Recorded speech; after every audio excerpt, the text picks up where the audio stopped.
Monica Juneja. She's professor in global art history at the University of Heidelberg, and her areas of research span the fields of European and Indian studies.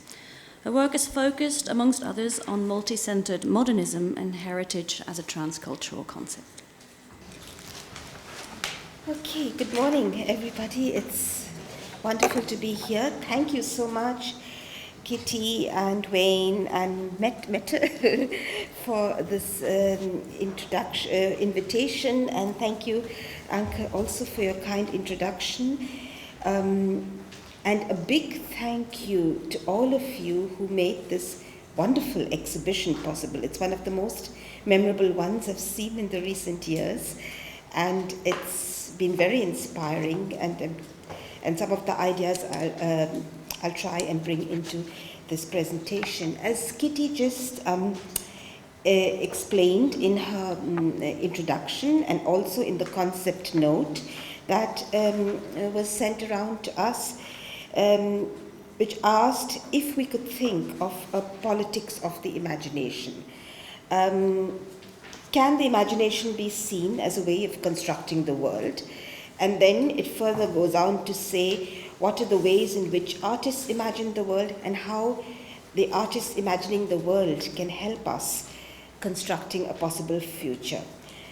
Well, reading this, I felt, on the one hand, this enormous burden of utopia which it places on the shoulders of the artist. And I have to say, it brought to my mind anguished recognition by William Kentridge of the challenge that his art and the world demanded of him. And he said, how does one bring the entire representation of the world in one's head? Which is, he had in mind the innumerable forces that bore down upon him as he shaped his experience of the connected world. And one of his favorite images, which I'd like to show you today, is, and I think it's a famous one, most of you probably have seen it, is this drawing, of this globe staggering unsteadily on these sort of tripod-like legs across this desolate urban landscape.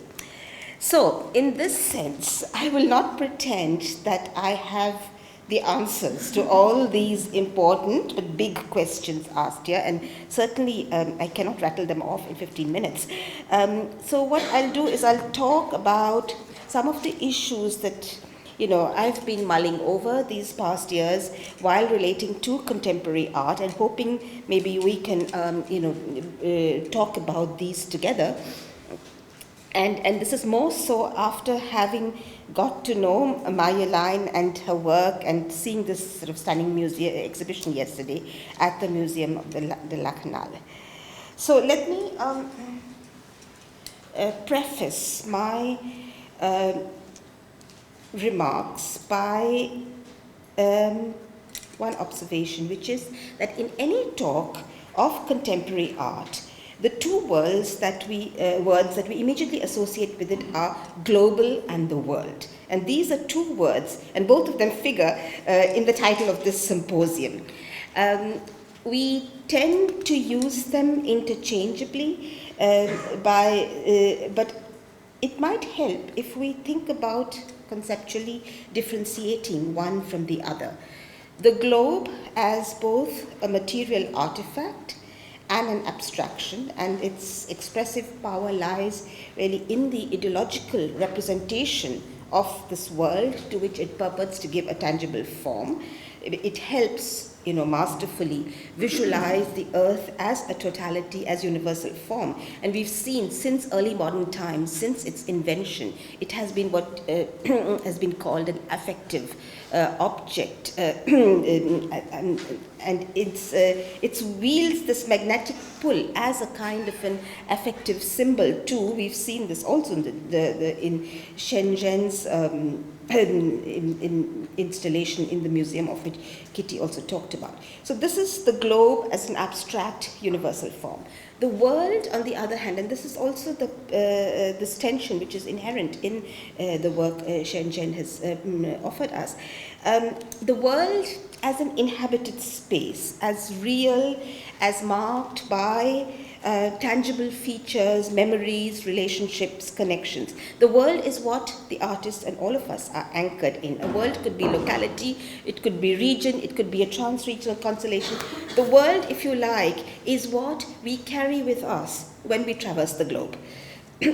So when we speak of contemporary art as global art, we are actually dealing with a paradox of kinds. Because global, again, we speak of contemporary art global because we look at it through the lens of globalization as a mode and process, something that abolishes spatial and temporal distances separating regions and cultures. Globalization is also about advanced capitalism, it's about neoliberalism, it's an organizing ideology that seeks to envelop and submerge subjectivities. And art is not a replica of these processes, because much of artistic practice is actually about resistance to these forces. Art is not about capitulating to the logic of the market. It's really about creating alternative worlds. It's about reinforcing the anchors of civil society. At the same time, contemporary art partakes of global phenomena such as the digital revolution, the networks of connectivity, and these are phenomena which have inspired artists to cross many barriers, not just geographical and cultural ones, but barriers between art and science, as I saw in your work, Marjolein, to participate in these new geographies of culture which have been enabled by global connectivity. Then globalization and the mediatization of culture also means the complicity of institutions of art and big capital. And this we see especially in the context of competitive relationships between these so-called global cities, whose status as world-class cities depends on this ability to create a culture industry, the spectacular museum architecture, and to host these mega exhibitions. So, in a sense, artistic production also ends up being dependent on these institutional dynamics. At the same time, it generates, the same forces generate a kind of artistic and curatorial creativity that looks for alternative modes and conceptual forms, what Ranjit Hoskote called the biennials of resistance. But apart from these proliferation of biennials with different models and what Hoskote calls biennials of resistance, we also have an increasing number of initiatives from below. These smaller and more autonomous artists association, I'm thinking of Koj in India and Marjolein's initiative that we were talking about yesterday, Enough Room for Space. And I think this is the kind of creativity that comes in opposition to these big mega shows, which give visibility and inclusion to artists from all over the world. Unlike, the whole modernist period, today visibility is not an issue, but it's the conditions that ensure that visibility, which are the ones to be debated. And I think these smaller initiatives are also about changing those kinds of conditions that guarantee inclusion. So, world making in art, against this background, I would say that world making in art is really about navigating these paradoxes, these opposing pulls that I've tried to just briefly summarize. And I want to talk about these paradoxes and opposing pull through looking at the work of another artist, which I admire a lot, Jan Fo, I think I'm pronouncing his name correctly, who is known in the Netherlands, as I learned from Marjolein yesterday, through a case which he lost again in one of these institutional battles. And this work, which I want to look at is called We the People. It's a work made of some 200 fragments. We the People is the opening line of the Constitution of the US. And taken together, these pieces make a big life-size replica of the Statue of Liberty. So the work is like a gigantic jigsaw puzzle. And it's not the artist's intention to erect another statue in totality, but to distribute the individual pieces over the world. So the public never gets to see it as an integral whole. The different publics see different pieces Though they, as I said, they all add up. So you have works which show you the feet, or the torch, the folds of a robe, the part of a hand, the crown. So it demands a kind of exertion on the part of the viewer to situate a particular piece, especially if it was a non-figurative one. And each piece could function as an individual work, as a fragment of a entity. The artist himself is a young Vietnamese who was born in war-ridden times. And when he was 4, his family escaped with 20,000 other South Vietnamese to Denmark, and he now lives there as well as in Berlin. He describes his life as nomadic existence. He's been working on these individual fragments over many years. These are manufactured in China, overseen by a Swiss company who then outsourced the production to China. This is a workshop. So the sale of these individual pieces then allows him to fund the rest of the projects. In one of the interviews, he mentioned Qatar as one of the sponsors. And Qatar wanted, quite characteristically, the entire statue. But he sold only one arm. He sold one arm on the insistence that a global icon should be distributed globally. So this is suggested both of the commodification and of the nomadic lives in a globalized present. The pieces are mobile, they're part of this global exhibition circuit, lent out, exhibited in different sites and shows, some acquired by museums and private collectors, the others remaining in storage in Copenhagen. The project took place following the events of 9/11 and the war in Iraq. And it was not without political content. The artist views it as a statement about how the superpowers of the Western world were using the idea of quote-unquote freedom to enter another war. And his decision, therefore, to recreate the statue's thin copper skin is really intended all to speak for the monument's material malleability and by implication the conceptual fragility of the idea of freedom.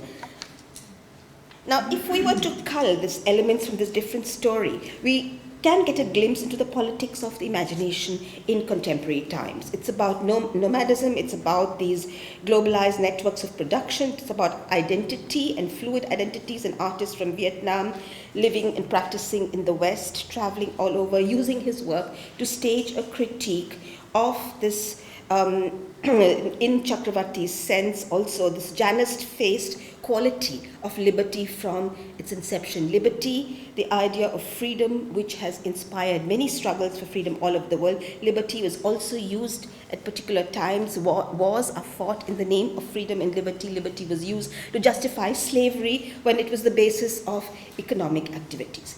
So today also, and this is the kind of the bridge between the past and the present that many artists are doing, this freedom is part of the rhetoric of neoliberalism, and this is the contradiction that he builds into the work itself. The contradiction between this utopian promise and this utopia, of free movement that is possible for works of art, and here it's exemplified in these mobile fragments. And yet it's also caught in this market economy. The work participates in that economy, and its utopian promise is a determinant of its market value. And it's these aspects, these contemporary aspects, that Peter Osborne, when he writes about contemporary art, he actually talks about the fiction of the contemporary. He says contemporary is both idea and fiction. The etymology of the term contemporary, contemporalis, means together in time. So it's interpreted as a shared present, existing or occurring together in time, and therefore it projects a unity on the entire period, the spatial elements which are part of the contemporary. And according to Osborne, it creates this fiction of a single temporality which the world shares. So it makes the contemporary a utopian idea of unified world without borders, with shared language, and which you anticipate as an ideal. And according to Osborne, it's important to deconstruct this fiction to talk about different but coeval times of human existence, where there is not always a single common shared position. You have asymmetries of power, you have legacies of histories, I don't need to recount them here, colonialism, also the working of global capitalism, and at the same time you have this illusion of these unbounded spaces, which however are propelled by certain power relations and hierarchies and create their own inclusions and exclusions. So this is a utopian idea which has its positive and negative aspects, and it's positive because it also, as an act of productive imagination, it creates, it becomes enabling. And art today has, as I said, it's become this primary marker of contemporaneity. It sustains this utopia of free movement. It implies that as these objects, as these works travel freely across frontiers, so can human beings. Yet we all know that the minute we want to travel, you encounter bureaucracy, you encounter policed frontiers, border crossings has their own inclusions and exclusions. It's something that we've, the discussion today says it all. All of us go through these new bodily routines that have come from these bureaucratic procedures, going through security checks and body scanners, while art moves, across these freely in transnational spaces, especially the biennial. And one example, which takes a very nice ironic take on this, is a collective of artists from Pakistan called the Karkhana, and they reenact this this is a group of artists who are situated in different parts of the world, and they try to recreate the practice of these older Mughal workshops of art, where a work is created by different artists, different individuals. So each one does one aspect of the work, and then it goes on to the next one. Now these are artists who are situated all over the world, and they use their work to show how, so one artist starts it's sent by post to another, from Pakistan maybe to Chicago, and the postage stamp, is part of the work, and it shows you the movement, the trajectory of the work. So the work can travel, whereas an artist traveling from Pakistan to Chicago has to undergo, a large number of bureaucratic controls of the regime, I call. So to an ironic take on how it's easier for the work to travel than the individuals involved, the artists who produce it. So in a sense, this is how contemporary art has both a promise of new possibilities, artistic creation, which is propelled by dealing with these paradoxes, and from very, very different kinds of subject positions, and to actually to grappling with this illusion that's been created by the freely moving global capital. And still, we do speak of a global imagination which follows from being able to connect transversely with artists across distances. And today, this is possible without the mediation of a metropolitan center. So the question is then which comes up, does this rest on a shared belief in the universality of art? It's an open question, and I think we will have plenty of time to talk about it. Just one observation here, what we often talk about as a cosmopolitan imagination. This also involves negotiation on the part of all of us who are involved in this field built around art. Negotiating scales and times between the local, the regional, and global publics. And I saw this in your work in one particular way, which we'll talk about later. I want to just show you another way an artist, an Indian artist negotiates, an Indian artist who's globally known today, is whose slide opened the show. This is Sujit Gupta. You all, okay. He, who draws on these everyday objects. from the lives of non-westernized middle-class Indians who don't use, China, but they use stainless steel materials in their lives. So, so you see all these stainless steel boxes. For someone like me, it immediately ties up with, with this association of an orderly domesticity, a shining kitchen, a comfortable family unit, these hot cases or tiffin boxes, and another grained cultural practice in this mega city of Mumbai. Now my time is running out, so I can't talk about this work. This transformation of this kitchen utensil in a work, which maybe says for someone like me, it has all kinds of memories and associations. When it travels to the rest of the world and seen by different publics, what does it mean? What does it stand for? How is this universalist message characterized? And Sujit Gupta very cleverly entitles this work "The Silk Road." Okay, so it's far away from my grandmother's kitchen in India. It's about mobility, connected spaces, economies, and cultures of geographical distance. And so he's defining his word. But again, his work through this reference to a Silk Road, which stands for a very older form of cosmopolitanism, if you like. It refers also, the skyline refers to a kind of urban metropolis, and he's making his work talk then across times and wakes and sculptures. And the last thing I want to just here. So on the one hand, here is an assumption that you have an unbounded definition of a work of art. Anything, a kitchen utensil, can become a work of art, if you cast it in a certain way. It can bridge cultural and geographical distance. So there is this expanded notion of the work of art, which today has also become a kind of criteria for inclusion in the contemporary artwork.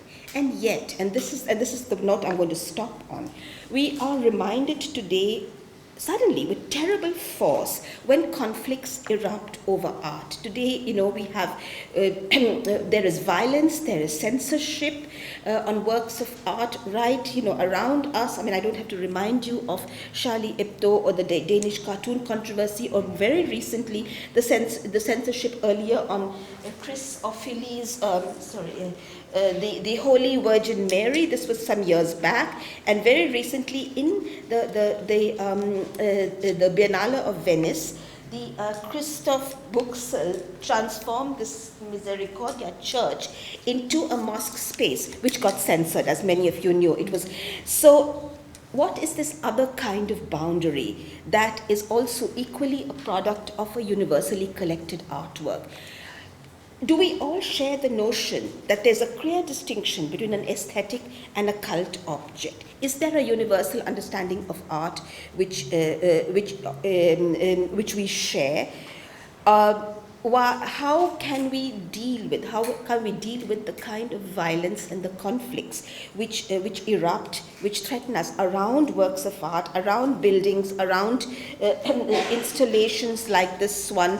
There are very complex geopolitical factors involved over here, and yet I think it's also a challenge for us to think about a boundary that cuts across through the West, through the North Atlantic West, across the world, where also there are maybe conflicting understandings, definitions about artistic creativity and what it means, what what are the taxonomies that we are trying to overcome, and which then also through the kinds of exclusions they produce and the access to different kinds of knowledges make also art and art production something that is really potentially a tinderbox. Okay, I'm going to stop over here. Thank you very much.